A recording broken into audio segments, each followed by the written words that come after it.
एक राजा रानी थे, उनका नाम नल और दमयंती था। रानी ने दशा माता का व्रत कर डोरा गले में बांध लिया। शाम को राजा जी आए तो राजा जी की नज़र रानी के गले की में पीने डोरे पर पड़ी तो राजा जी ने कहा, रानी जी आपके गले में इतने मानक मोती सोने के हार पहने हुए हैं, इनके बीच में डोरा अच्छा नहीं लगता। ये डोरा राजा ने खींचकर तोड़ दिया। कुछ दिन बाद राजा के महल के पत्थर उतर उतर कर गिरने लगे। अब वो महल महल नहीं रहा और राजा का मुकुट उड़कर न जाने कहाँ चला गया। अब तो राजा रानी विस्मित हो गए कि अचानक की क्या हो गया। उन्होंने वह राज्य छोड़कर दूसरी जगह जाने का निश्चय किया। राज्य के बाहर थोड़ी दूर की रास्ते में अंधेरा हो गया। राजा रानी ने वही रात बिताने का निश्चय किया। उन्होंने वहां एक माली का बगीचा देखा। माली बाहर आया तो राजा ने पूछा, हम रात यहाँ बसेरा कर ले क्या? माली ने कहा, हाँ कर लो। जब राजा रानी वहां रात रुके सुबह उठने पर देखा, बगीचा तो हरा भरा था, एकदम से बंजर कैसे हो गया, वहां घास का तो नामो निशान नहीं था। जब किसान उठा और उसने भी यह हाल देखा तो राजा रानी को बहुत बुरा भला कहा और वहां से निकाल दिया। राजा रानी आगे गए तो वहां एक तेलन का घर देखा तो तेलन से दोपहर रुकने का आश्रय मांगा। तेलन ने भी उसे आश्रय दे दिया। तेलन के तेल की कोटिये और डिब्बे तेल से भरे हुए थे। जब राजा रानी वहां से चले गए तो देखा तेल के डिब्बे और कोटी अपने आप खाली हो गए। तब तेलन ने कहा, क्या मालूम कैसे नर अभागों को मैंने आश्रय दिया, जो मेरे तो नुकसान ही नुकसान हो गया। वहां से राजा रानी गालियां खाते हुए आगे बढ़े। थोड़ी देर बाद राजा की बहन का गांव आया। राजा ने किसी से कहलवाया कि उसके भाई भुजाए आए हैं और तालाब के किनारे रुके हुए हैं। बहन ने ये समाचार सुना तो भाई भुजाई के लिए 2-4 ठंडी रोटी ऊपर 2 प्याज डालकर नौकर के साथ भिजवा दिए और वापस समाचार कहलवाया कि अभी मेरे को समय नहीं है और यह कलेवा कर ले। भाई भुजाई ने आपस में कहा, बहन का कोई कसूर नहीं, सब अपनी दशा का चक्कर है। अपनी दशा खराब है इसलिए सभी बेरी हो गए हैं। और दोनों ने रोटी और प्याज वहां पर खड्डा खोदकर गाड़ दिया।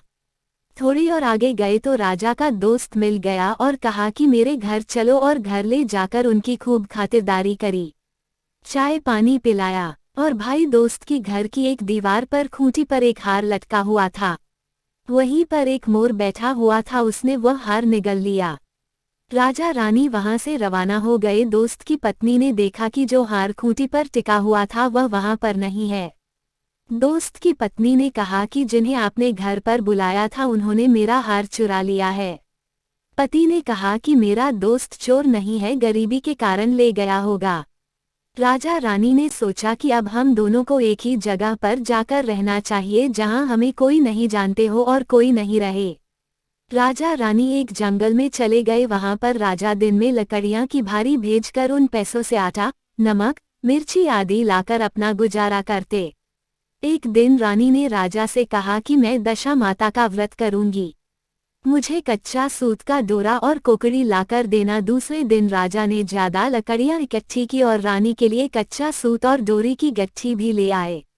रानी ने कहा कि मुझे ये डोरा बनाना है और होली की झाल देखनी है, उसके बाद पूजा करनी है और कथा सुननी है। दूसरे दिन राजा पूजा पाठ की सामग्री ले आया और खुद ने भी पूजा की और कथा सुनी। और होली को देखने के लिए वह गांव से थोड़ी दूर आ गए जहां कुछ लोग रहते थे। वहां पर कुछ औरतें पूजा कथा कर रही थी। रानी ने कहा कि मुझे भी पूजा कथा करनी है और मेरा ये डोरा सफेद है, इसे रंगना भी है। औरतों ने कहा कि यहाँ पर बहुत रंग पड़ा है और रानी ने दशा माता के डोरे को 10 तार का किया और 10 गांठ लगाए और रंग से रंगा और होली की जाल दिखाकर अपने गले में पहन लिया। डोरे को गले में पहनते ही राजा की लकड़ियां चंदन की हो गई, जो बहुत महंगी बिकी। लकड़ियों का पैसा लेकर जा खुशी खुशी घर आए। रानी भी पीपल की पूजा कथा करके दशा माता की कहानी सुन के घर के लिए रवाना हो गई। वहां दशा माता की समेत 10 कहानियां सुनी। 10 गेहूं के आंखें लेकर कहानियां सुनी और एक एक कहानी सुनते हुए एक एक आंखा नीचे रखती गई। उनमें शिव पार्वती जी की, लोभिया तोभिया की, गजानंद जी की, आरी बारी कान कवारी और भी छोटी मोटी मिलाकर 10 कहानी सुनी। घर आई तो राजा ने कहा है कि मैं आज बहुत सारा पूजा पाल लेकर आया हूँ, तू खूब आनंद से पूजा करना। हमारी सारी लकड़ी चंदन की हो गई, जो खूब महंगी बिकी है। रानी ने राजा से कहा कि आज दशा माता का व्रत करके डोरा पहना है, अब हमारे आनंद ही आनंद हो जाएगा। राजा ने कहा कि अब हम हमारे राज्य में वापस चलते हैं। राजा रानी वापस अपने राज्य की ओर चलते हैं तो रास्ते में पहले दोस्त के घर जाते हैं। दोस्त ने कहा आओ आराम कर लो। राजा ने कहा कि तुम्हारी पत्नी ने पहले भी हम पर चोरी का इल्जाम लगाया था, अब रुक कर क्या करें। दोस्त ने फिर भी उन्हें रोका और पहले वाले कमरे में ही बैठा दिया, चाय पानी और कलेवा करवाया।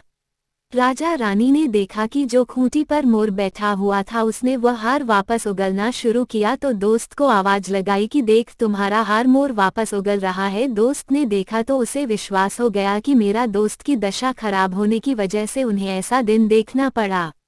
राजा फिर अपनी बहन की गांव से गया तो उसकी बहन ने बहुत बढ़िया भोजन करवाया, पर राजा रानी ने नहीं किया। जब पहले की जगह जहां पर उन्होंने गड्ढा खोदकर रोटी और प्याज को डाला था देखा तो रोटी और प्याज सोने चांदी के हो गए, जिनको बहन को देकर वहां से चले गए और तेलन के घर पहुंचे। तेलन ने उनके रुकने पर मना कर दिया और कहा कि पहले भी कौन अभागे आए थे जिनकी वजह से मेरे तेल के डिब्बे और कोठियां खाली हो गई। राजा रानी ने कहा कि वह हम ही थे, हमारी दशा खराब चल रही थी जिसकी वजह से ये दिन देखने पड़े। और तेलन के घर रुक गए तो तेलन ने देखा कि उसके सारे डिब्बे और कोठियां वापस से तेल की भर गई थी। आगे आकर उन्होंने माली के बाग में विश्राम किया तो वापस खेत व बाग बगीचा हरा भरा हो गया। प्रजा को पता चला कि राजा रानी आ रहे हैं तो प्रजा बहुत खुश हो गई। राज्य में जाते ही महल दशा माता का डोरा वापस पहना तो वापस खड़ा हो गया और राजा रानी ने दशा माता की जय जयकार की। हे दशा माता, जैसा राजा रानी को टूटा वैसा दशा माता की कथा कहने वाले को, दशा माता की कथा सुनने वाले को व हुंकार भरने वाले सभी को टूटना।